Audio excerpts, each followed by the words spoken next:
उदयलाल जी बहुत चिंता कर रहे थे कि लोग सुबह 9 बजे से आगे परेशान हैं।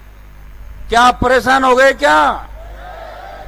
रात को 12 बजे भी बैठना पड़े तो इस व्यवस्था परिवर्तन के लिए, इन मेलों से राजनीति भगाने के लिए आपको रात को 12 बजे 3 बजे भी खड़े रहना होगा, इंतजार करना होगा, तब जाके व्यवस्था परिवर्तन होगा।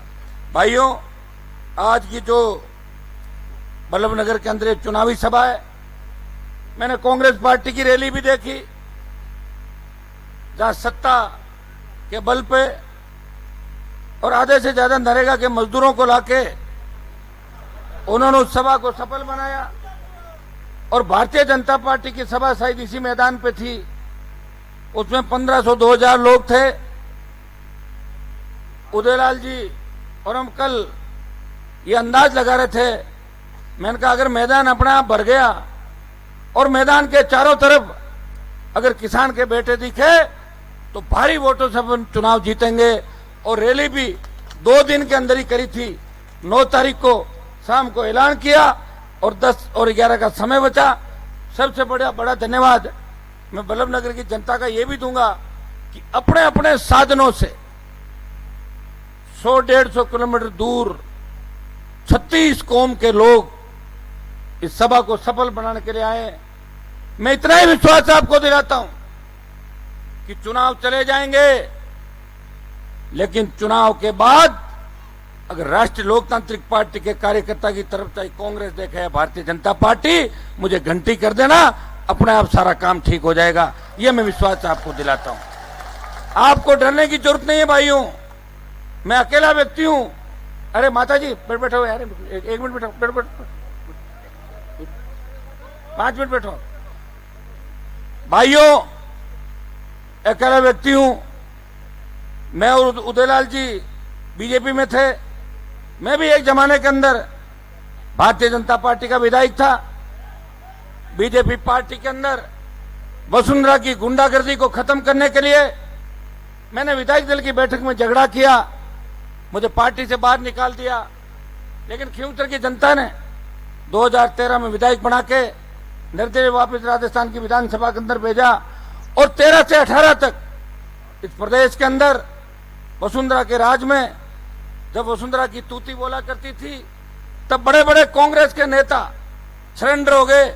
अकेला हनुमान बेनीवाल राजस्थान को बचाने के लिए हुंकार भर रहा था। वो कह रहा था मेरे किसान भाइयों को बचाऊंगा, इनका पूरा कर्जा माफ कराऊंगा, मुफ्त बिजली मेरे किसानों को दिलाऊंगा, टोल मुक्त राजस्थान होगा, मजबूत लोकायुक्त होगा, 4 लाख खाली पद जो मेरे छोटे भाई बेरोजगारी की समस्या से तंग आके आत्महत्याएं कर रहे हैं, खाली पदों के चलते वो सड़कों पे बैठे लाठी गोली खाते हैं।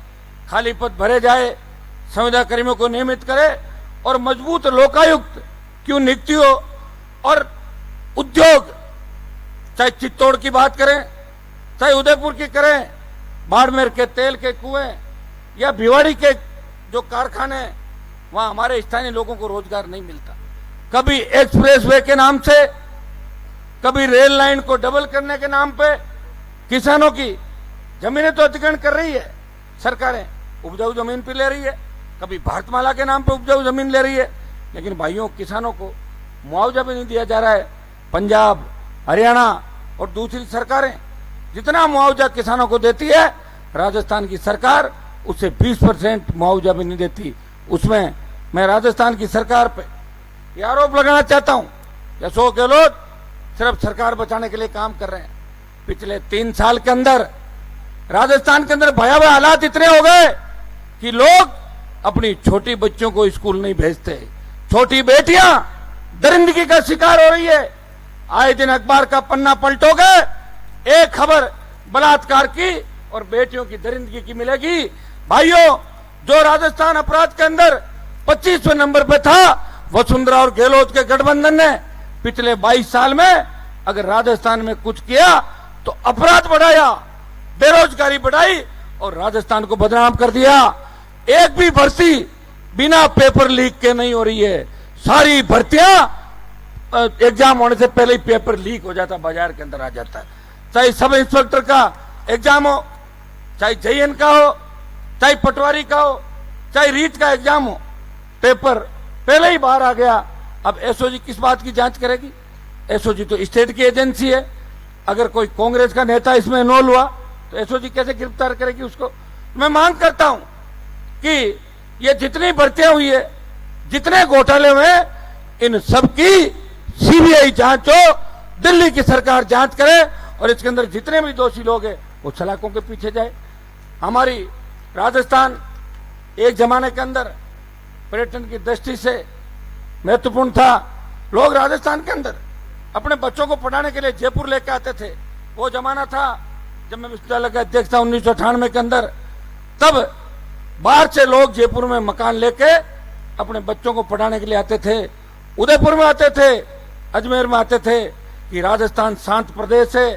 लेकिन भाइयों, पिछले 20 साल के अंदर जो अपराध राजस्थान के अंदर बढ़ा, जो गैंगवार की घटनाएं हुई और अपराधियों के फोटो जिस तरह कांग्रेस और भारतीय जनता पार्टी के नेताओं के साथ वायरल हुए, भाइयों प्रदेश के अंदर नारा लगा 8 PM नो CM, सूर्य अस्त वसुंधरा मस्त। ये नारा भी प्रदेश के अंदर लगा। और ये वसुंधरा एक बार मस्त नहीं हुई, वसुंधरा को 2 बार मुख्यमंत्री आप लोगों ने बनाया। मैंने नहीं बनाया था मुख्यमंत्री, मैं तो उसके खिलाफ लड़ाई लड़ रहा था। मैं चाहे एक था तब भी लड़ रहा था, और 3 विधायक और 1 सांसद है तभी लड़ाई लड़ रहा हूं। बल्लभनगर के चुनाव के अंदर हमारी सबसे बड़ी जो पीड़ा है वो इस बात की पीड़ा है कि कांग्रेस और भारतीय जनता पार्टी को सिर्फ राजघराना ही नजर आ रहे, सिर्फ मेल ही दिख रहे। क्या किसान की झोंपड़ी नहीं दिखती? जिन लोगों के, रावत समाज के 60,000 से ज्यादा वोट है यहाँ पे, ब्राह्मण समाज के 40 से 50,000 से ज्यादा वोट है, राउत समाज के भंवर जी के 80,000 है। चलो 85,000 बोल दिया मैंने, ठीक है।